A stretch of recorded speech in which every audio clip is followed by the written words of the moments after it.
বিএনপির ভারপ্রাপ্ত চেয়ারম্যান তারেক রহমানের প্রস্তাবিত রাষ্ট্র সংস্কারের ৩১ দফার ২৭তম দফা অবলম্বনে নির্মিত চাঁদপুরে কৃষি কথার উদ্বোধন করা হয়েছে।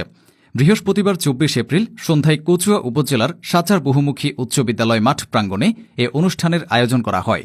এ ব্যতিক্রমী অনুষ্ঠানে উদ্বোধক, প্রধান ও বিশেষ অতিথিরা সবাই ছিলেন স্থানীয় কৃষক। ব্যতিক্রমী এ অনুষ্ঠানে সভাপতিত্ব করেন অস্ট্রেলিয়া বিএনপির সাবেক সাংগঠনিক সম্পাদক প্রকৌশলী হাবিবুর রহমান।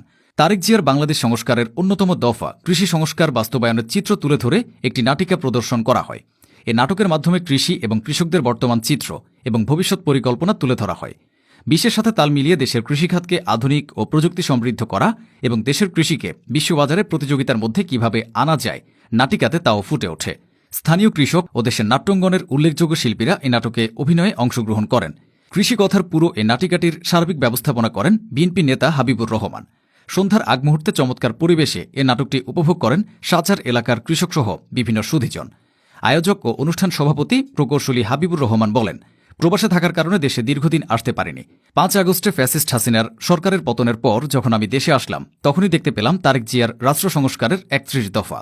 তার মধ্যে ছিল ২৭তম দফায় কৃষি সংস্কার। তিনি আরও বলেন, ছোটবেলা থেকে ইচ্ছা ছিল কৃষক হওয়ার, কিন্তু ইচ্ছা থাকা সত্ত্বেও কৃষক হতে পারেনি। তবে ইচ্ছা আছে আমার দেশের কৃষকদের নিয়ে কিছু একটা করার। তারই অংশ হিসাবে আজকে আমার ছোট্ট একটি আয়োজন। নিউজ 24-এর head of digital Rajib Khan ও উপস্থাপিকা শাহরিন জাবিনের প্রাণবন্ত যৌথ সঞ্চালনায় কৃষকের বিভিন্ন প্রশ্ন ও সুযোগ সুবিধার কথা উল্লেখ করে বক্তব্য দেন উপজেলা কৃষি কর্মকর্তা মেজবা উদ্দিন।